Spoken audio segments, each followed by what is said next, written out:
Assalamualaikum warahmatullahi wabarakatuh. Saya Syahabuddin. Terima kasih banyak kerana anda berada di channel YouTube saya, dan terima kasih banyak jika anda telah tekan butang subscribe. Kalau belum tekan butang berkenaan, tekan butang itu sekarang. Jika ada video-video yang bermanfaat, insya-Allah akan ada di feed YouTube anda. 2-3 hari ini dia jadi isu lagi berkaitan tentang satu jenama arak tempatan, iaitu timah. Timah nama dia. Ada orang duk bising baru-baru ni, tapi saya dengar isu timah ni rasanya tahun lepas ataupun 2 tahun lepas dah keluar isu timah ini, dan dia dengan paparan yang sama lah. Maksud dengan gambar seorang lelaki yang macam berkopiah dan juga berjanggut itu, lalu menjadi polemik di dalam masyarakat kita, sehingga sebahagiannya menyatakan bahawa ini adalah cubaan untuk menjatuhkan umat Islam atau sebagainya. Macam-macam lah kan. Satu isu berkaitan tentang gambar ataupun polemik yang diangkat, ada orang kata tu nak merosakkan orang Islam. Sebenarnya tak pun. Itu gambar tu gambar Kapten Tristam apa nama dia? Tristam kot. Kapten Tristam Speedy. Dia ni adalah salah seorang yang pernah berkhidmat di Ethiopia bagi kepentingan British pada zaman Victoria.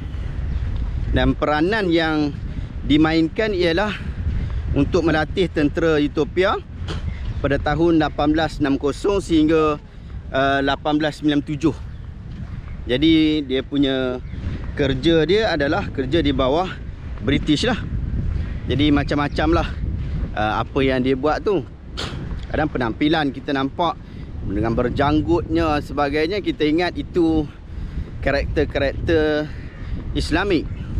Sedangkan kita tahu daripada sudut karakter berjanggut, berserban pun, kita tak perlulah keterlaluan di dalam menyatakan bahawa Islamik dan sebagainya. Kita tengok dulu cerita-cerita Cina kungfu apa semua dulu pun macam tu juga, dengan janggutnya, tapi pemabuk kan. So tak ada isu pada yang tu. Kemudian isu naik pula berkaitan tentang penjenamaan timah. Pibubuh nama timah ni macam Fatimah. Lagi-lagi zaman sekarang ni, waktu-waktu ni waktu Rabiul Awal, waktu kita anggap sebagai hari kelahiran Rasul sallallahu alaihi wasallam ataupun bulan kelahiran Rasul sallallahu alaihi wasallam, Maulidur Rasul. Lalu keluar isu-isu macam tu. Secara pastinya ia tidak memberi kesenangan, ketenangan kepada ramai orang lah. Ramai orang. Tapi saya melihat secara rasional bahawa timah itu bukanlah satu nama Fatimah. Bahkan tak nampak unsur-unsur dia nak letakkan nama Fatimah pun di situ. Bahkan kalaulah diletak nama Fatimah pun macam kacik Fatimah, tidaklah menjadikan Islam kacik Fatimah tu. Walaupun digunakan perkataan Fatimah sesungguhnya. Jadi dua isu berkenaan pada saya tidaklah terlalu penting. Tetapi yang penting yang perlu kita angkat adalah isu memperkenalkan secara berleluasa arak dan seumpama dengannya. Yang tu lah, orang Islam secara umumnya di Malaysia ni dah faham bahawa arak itu haram. Allah Ta'ala sendiri sebut di dalam Al-Quran, di dalam surah Al-Baqarah, yang kita pun selalu duk baca, yas'alunaka 'anil khamri wal maisir qul fihima ismun kabir. Hampa duk pitanya tentang arak dan juga perjudian. Kedua-dua itu adalah dosa yang cukup besar. Bahkan di dalam hadis yang sahih, Nabi SAW menyatakan pengharaman arak ini bukan sekadar haram satu pihak, bukan orang minum saja yang haram, tetapi berdosa juga kepada orang yang menguruskannya, yang memerah arak dan seumpama dengannya.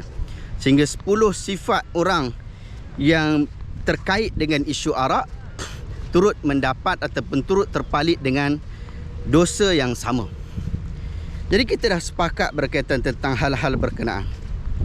Kemudian kita perlu tahu juga daripada sudut kerajaan hari ini yang saya tengok, mereka bukanlah bukanlah secara rasional lah. Kita tak memihak kepada mana-mana parti politik dan itu bukan kerja kita. Tapi kita kata itu bukanlah satu arak yang dibenarkan ataupun dibuat oleh kerajaan. Tetapi mungkin yang jadi isu adalah bagaimana ada kelulusan daripada pihak kerajaan ataupun daripada sudut tindakan yang sepatutnya dilakukan oleh pihak kerajaan untuk membendung isu-isu arak. Kalau ikut saya secara peribadi, memang kita nak patut mengharamkan arak ini secara penuh. Tak kiralah kepada Islam ke, kepada orang bukan Islam ke.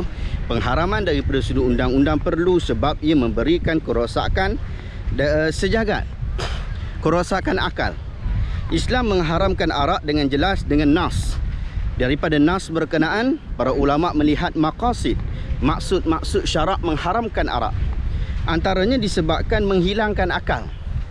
Apabila seseorang manusia hilang akalnya, menyebabkan banyak perkara-perkara yang tak baik, perkara-perkara yang tak sepatutnya berlaku akan berlaku. Jadi rasionalnya begitu. Maka dalam isu arak ni ataupun timah ni, kita perlu orang kata apa, rasional lah. Satu, kalau setakat nama saja, orang boleh tukar nama. Kalau setakat apa dia bubuh gambar Captain Speedy kat belakang tu pun, orang boleh tukar gambar. Gambar dan juga nama boleh ditukar. Tetapi kandungan itu tetap arak, tetap merosakkan juga. Jadi kita fokus kepada perkara yang sepatutnya. Bukan sekadar nama, bukan sekadar kulit, bukan sekadar stiker, tetapi apa yang menjadi konten di dalam tu. Jadi saya menyokong cadangan-cadangan yang dibuat, bahkan laporan polis yang telah dibuat. Demikian juga pelbagai tindakan yang telah dibuat oleh pihak yang sedang menjadi kerajaan sekarang dan juga yang tidak menjadi kerajaan, umat Islam daripada pelbagai pihak, untuk berusaha menghalang perkara-perkara seperti arak dan seumpamanya menjadi barah di dalam masyarakat kita. Moga-moga Allah Ta'ala memberikan kebaikan kepada kita semua. Wallahu ta'ala alam. Adakah anda dapat sesuatu daripada video pada hari ini? Jika anda rasa video hari ini bermanfaat, tekan butang share. Semoga orang lain juga mendapat manfaat yang sama. Terima kasih banyak. Assalamualaikum warahmatullahi wabarakatuh.